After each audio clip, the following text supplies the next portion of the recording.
I'm Karen Craig, and I'm a commercial realtor with RCR Properties.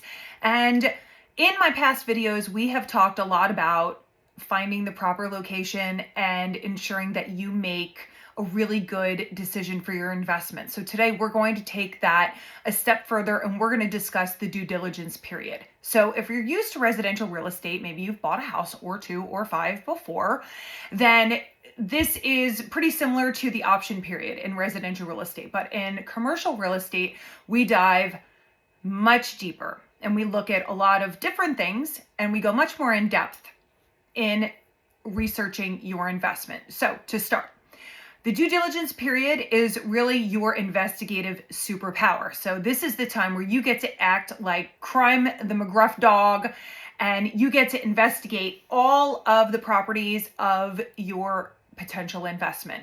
So first we can start with property inspections, and we're talking about in the structural integrity checks, environmental assessments.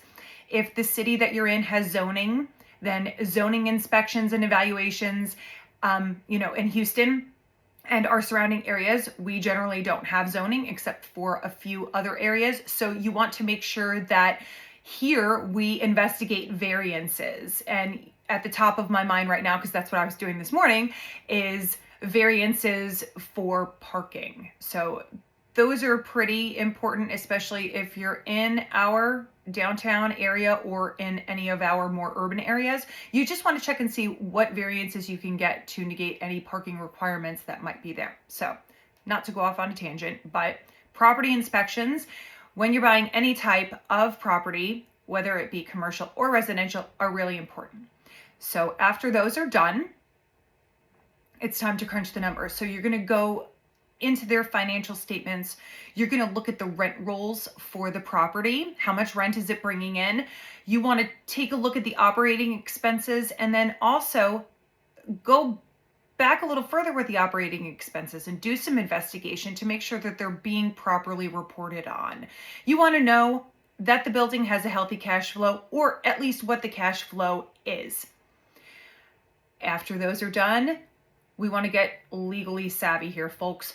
We want to comb through all the titles, permits, surveys, anything legal that is associated with your investment. Surprises are great for birthdays, but they are absolutely not good in real estate. Lastly, market analysis. So I've talked about this in other videos before. You want to do a market analysis to look at the comparable sales, other comparable buildings that are on the market, how much they've sold for, what's currently on the market. You want to predict the future performance of that market so you know what you're walking into. Finally, why does all of this matter? Because knowledge is power.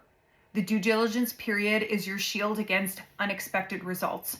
I'm not a fan of surprises, and this is when you uncover any surprises that may be waiting for you.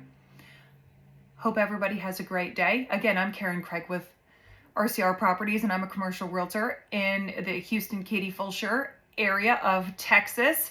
And if you have any questions, feel free to drop a comment, send me a DM. I'd love to talk to you. Have a great day, everybody.